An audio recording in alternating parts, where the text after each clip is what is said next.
Good morning student. Lesson number 9।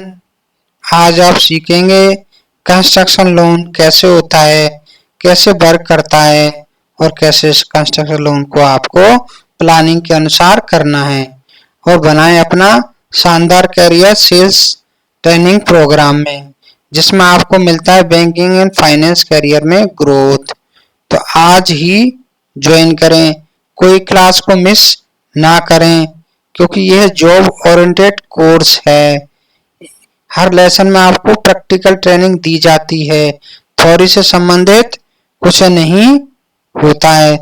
इस construction loan में आप सीखेंगे कंस्ट्रक्शन लोन क्या होता है, कंस्ट्रक्शन हैंडलिंग सेल्स कैसे कंस्ट्रक्शन लोन को हैंडल कर सकता है, क्या डॉक्यूमेंटेशन लेना है, क्या प्रॉपर्टी डील कैसे लोन कंस्ट्रक्शन निकालना है, ये सारी चीजें आप सीखेंगे। तो अपन चलते हैं नेक्स्ट पॉइंट पर। कंस्ट्रक्शन लोन क्या होता है? कंस्ट्रक्शन लोन एक ऐसा लोन होता है जो घर बनाने के लिए दिया जाता है। किसके लिए दिया जाता है? घर बनाने के लिए दिया जाता है। रेडी प्रॉपर्टी खरीदने के लिए नहीं दिया जाता, बल्कि खुद के घर के निर्माण के लिए यह लोन दिया जाता है। यह लोन कौन ले सकता है? यह लोन आपको जब मिलता है जब आपके पास खाली जमीन या प्लॉट हो और उस पर आप मकान बनाना चाहते हैं, तो आप कंस्ट्रक्शन लोन ले सकते हो। समझ में आ गया कंस्ट्रक्शन लोन किसको दे सकते हैं? चलते हैं नेक्स्ट पॉइंट पर। ये कंस्ट्रक्शन लोन कैसे मिलता है? कैसे मिलता है? कंस्ट्रक्शन लोन एक बार में पूरा पैसा नहीं मिलता है, स्टेज के अकॉर्डिंग मिलता है। क्या स्टेज होती हैं इसकी? इसकी 4 स्टेज होती है। फाउंडेशन, नींव पर 20% आपको दिया जाएगा। स्ट्रक्चर आप खड़ा कर लिए, छत डालने वाले हो, तो आपको 40% दिया जाएगा, मतलब टोटल 60% आपको मिल चुका है। फिनिशिंग में आपको प्लास्टर पेंट आदि इत्यादि सब हो जाएगा, तो आप उसमें क्या दिया जाएगा? 20% दिया जाएगा। कितना परसेंट हो गया? 80% आपका मिल चुका है। फिर क्या होगा? स्टेज कंप्लीट होने के बाद बैंक बचा हुआ पेमेंट रिलीज कर देता है, जो कि 20% बचा हुआ है, वो पेमेंट आपको रिलीज हो जाएगा और आपका 100% पेमेंट आपको हो चुका है। तो समझ में आ गया आपको? कंस्ट्रक्शन लोन एक बार में नहीं मिलता है, स्टेजेस के हिसाब से मिलता है। ये फाउंडेशन पे मिलता है, स्ट्रक्चर पे मिलता है और फिनिशिंग पे मिलता है, और फिर कंप्लीट होने के बाद मिलता है। नोट करते हुए जाओ स्टूडेंटों। जरूरी डॉक्यूमेंट, इसके लिए क्या जरूरी डॉक्यूमेंट हैं जो कि आपको चाहिए? जरूरी डॉक्यूमेंट क्या है जो आपको चाहिए? पैन कार्ड, आधार कार्ड, इनकम प्रूफ, सैलरी है तो सैलरी स्लिप और बैंक स्टेटमेंट, अगर बिजनेस है तो ITR और बैंक स्टेटमेंट। प्रॉपर्टी के पेपर, प्लॉट के पेपर चाहिए, और क्या चाहिए? कंस्ट्रक्शन एस्टीमेट चाहिए, जो कि इंजीनियर और आर्किटेक्ट बना के देगा। ये इम्पोर्टेंट डॉक्यूमेंट चाहिए कंस्ट्रक्शन लोन में। ये सारी चीजें आप कहाँ करोगे? कस्टमर के सामने मिलके करोगे। ये सारी चीजें कस्टमर से पूछोगे, प्रॉपर्टी लोकेशन चेक करोगे, प्रॉपर्टी का स्टेटस चेक करोगे, अंडर कंस्ट्रक्शन है या वर्क स्टार्ट हुआ नहीं हुआ, प्रॉपर्टी की वैल्यू चेक करोगे, प्रॉपर्टी डॉक्यूमेंट चेक करोगे कस्टमर के नाम से है या नहीं है जिसको लोन दे रहे हैं, प्रॉपर्टी आइडेंटिफाई करोगे यस और नो। अगर ये सारे काम कर पाते हो तो आपका जो वैल्यूएशन रिपोर्ट है वो ओके आएगा, जो कि बैंक और वैल्यूअर करता है। आपको ये समझ में आया? नोट कर लो। अब चलते हैं इम्पोर्टेंट क्वेश्चन से। आपको प्रॉपर्टी के बारे में आपने सब पूछ लिया, आपको क्या पूछना है? प्रॉपर्टी का एरिया कितना है? 100 स्क्वायर यार्ड। आपको प्रॉपर्टी का एरिया स्क्वायर फीट में निकालना है, तो 100 इंटू 9, जितने का भी आपका प्लॉट का एरिया उसमें 9 से मल्टीप्लाई कर दो, उसका स्क्वायर फीट में एरिया आ जाएगा 900 स्क्वायर फीट। कंस्ट्रक्शन कॉस्ट आपने ले ली 1600 स्क्वायर फीट, तो टोटल कंस्ट्रक्शन कॉस्ट कितनी हो गई? 14,40,000। या आप ऐसे कंस्ट्रक्शन कॉस्ट निकाल सकते हो, और जो भी कंस्ट्रक्शन कॉस्ट आती है उसका 90 से 100% आप लोन दे सकते हैं। LTV आपको बता ही दी, 0 से 30 लाख का लोन है तो 90%, 30 लाख से 75 लाख में 80%, और 75 लाख से ऊपर है तो नो लिमिट, मतलब 75% की LTV दी जाएगी। आपको ये सब समझ में आया? सारी चीजें आप समझ चुके हो। अब चलते हैं प्रैक्टिकल वर्किंग पे। प्रैक्टिकल वर्किंग, क्या प्रैक्टिकल वर्किंग है? प्रॉपर्टी एरिया आपने निकाल ही लिया, 900 स्क्वायर फीट है। अब आपको प्रॉपर्टी वाल मतलब प्रॉपर्टी लैंड है, प्रॉपर्टी लैंड कितनी वैल्यू है? 10 लाख रुपए। आपको प्रॉपर्टी लैंड की वैल्यू निकालनी है।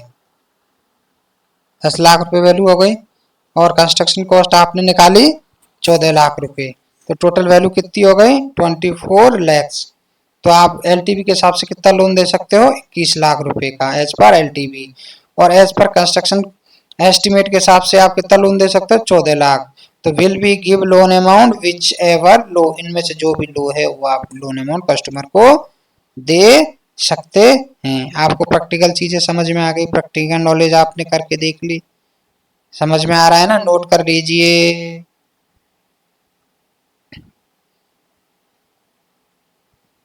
चलते हैं लीगल। कस्टमर की आपने प्रोफाइल चेक कर ली, प्रॉपर्टी डिटेल चेक कर ली, आपका लोन हो रहा है। तो अब आप क्या चेक करेंगे? अब आपको चेक करना है लीगल, लीगल डिटेल अब आपको चेक करनी है। आपको टाइटल चेक करना है, प्रॉपर्टी की ओनरशिप चेक करनी है जो अपने कस्टमर के नाम से है या नहीं है, चेन ऑफ डॉक्यूमेंट चेक करनी है आपको, प्रॉपर्टी की टैक्स रिसीप्ट चेक करनी है आपको, और एंड यूज आपको क्लियर चेक करना है कि मकान रहने के लिए ही बना होना चाहिए, कॉमर्शियल के लिए लोन नहीं करते हैं। लीगल सर्च रिपोर्ट चेक कर, लीगल सर्च रिपोर्ट एडवोकेट या बैंक बनाता है। अगर आप ये सारी चीजें चेक करोगे तो आपकी लीगल रिपोर्ट भी ओके आएगी, ओके आएगी। तो ये आपको समझ में आया? सारी चीजें आप ढंग से नोट कर लो क्योंकि सारी इंपॉर्टेंट चीजें इस लेसन में। तो ये आपको, अब आपको क्या करना है? इनकम कैलकुलेशन करनी है। इनकम कैलकुलेशन कैसे करेंगे? आपको कई बार बताया जा चुका है कि इनकम कैलकुलेशन कैसे की जाती है। ओके, अब अपन करते हैं इनकम कैलकुलेशन। इनकम है सपोज करो 80,000 रुपये, ऑलरेडी ईएमआई कितनी पे कर रहा है? 40,000 रुपये, सॉरी सॉरी सॉरी सॉरी 10,000 रुपये की ईएमआई ऑलरेडी पे कर रहा है वो। और कस्टमर कितनी ईएमआई पे कर सकता है? एज पर FYR 48,000 रुपये, 60% ऑफ इनकम का 60% निकाल लो आप। तो नेट ईएमआई कितनी पे करेगा? 38,000, क्योंकि पहले से ईएमआई चल रही है 10,000, उसमें माइनस कर दो। तो ईएमआई के हिसाब से कस्टमर को कितना लोन हो सकता है? 40 लाख का। लेकिन अपने को लोन कितना देना है? 14 लाख, मतलब हो सकता है उसका लोन। सारी चीजें क्लियर हो गई, लोन हो सकता है। अब आपको क्या करना है? फाइल को लॉगिन करना है। किसमें करना है? सिस्टम में, बैंक के सिस्टम में या एनबीएफसी के सिस्टम में आपको फाइल लॉगिन करना है। कैसे करना है? कस्टमर की डिटेल्स की एंट्री करनी है। कस्टमर के सामने बैठो आप, सारी चीजें पूछ के ही करनी है। कस्टमर के डॉक्यूमेंट अपलोड करने हैं, KYC, income docs, property paper. Application form को सबमिट करना है। सबमिट करने के बाद एप्लीकेशन आईडी जनरेट करनी है। फाइल को क्रेडिट को मूव करना है। फिर वेरिफिकेशन स्टार्ट हो जाएगा इनकम और प्रॉपर्टी का। फर्दर अप्रूवल, आपकी फाइल अप्रूव हो जाएगी। अगर आपने ये ढंग से सही प्रोसेस करा है तो आपकी फाइल क्या हो जाएगी? अप्रूव हो जाएगी। आपको समझ में आ गया कंस्ट्रक्शन लोन कैसे होता है? सबसे पहले आप क्या करोगे? प्रॉपर्टी की स्थिति जानोगे कि कंस्ट्रक्शन स्टार्ट हुआ है या नहीं हुआ है, प्रॉपर्टी आइडेंटिफाई हो रही है, कितनी वैल्यू है, ये सब आप चेक कर लोगे। उसके बाद आप इनकम चेक कर लोगे। इनकम चेक करने के बाद आप डॉक्यूमेंट ले लोगे। डॉक्यूमेंट लेने के बाद आप क्या करोगे? लीगल चेक करोगे। लीगल चेक करने के बाद आप सारी चीजें चेक कर लिए, लोन हो रहा है, कस्टमर ओके है, सिविल आपने चेक कर लिया। उसके बाद आप फाइल को प्रोसेस कर दो सिस्टम में, जिससे कि फाइल सिस्टम में प्रोसेस हो सके, क्रेडिट टीम के पास पहुंच जाए, क्रेडिट टीम उस पर वेरिफिकेशन स्टार्ट कर दे और केस अप्रूव हो जाए। कंस्ट्रक्शन लोन आपको समझ में आ गया? स्टेज के हिसाब से उसको लोन पैसा मिलेगा। और कंस्ट्रक्शन लोन एरिया के डिसाइड होता है। अगर लैंड की वैल्यू सपोज करो 80 लाख रुपए है और आपकी प्रॉपर्टी एरिया 100 स्क्वायर यार्ड है तो आपको 14 लाख का ही लोन मिलेगा, क्योंकि ये प्रॉपर्टी की साइज के हिसाब से आपको लोन दिया जाता है। जितना मकान बनेगा उस हिसाब से लोन आपको मिलेगा। थैंक यू, बहुत बहुत धन्यवाद। लाइक करें, सब्सक्राइब करें, कमेंट्स करें, जरूर करें। फिर मिलते हैं अगले वीडियो में। Thank you. Lesson number 9।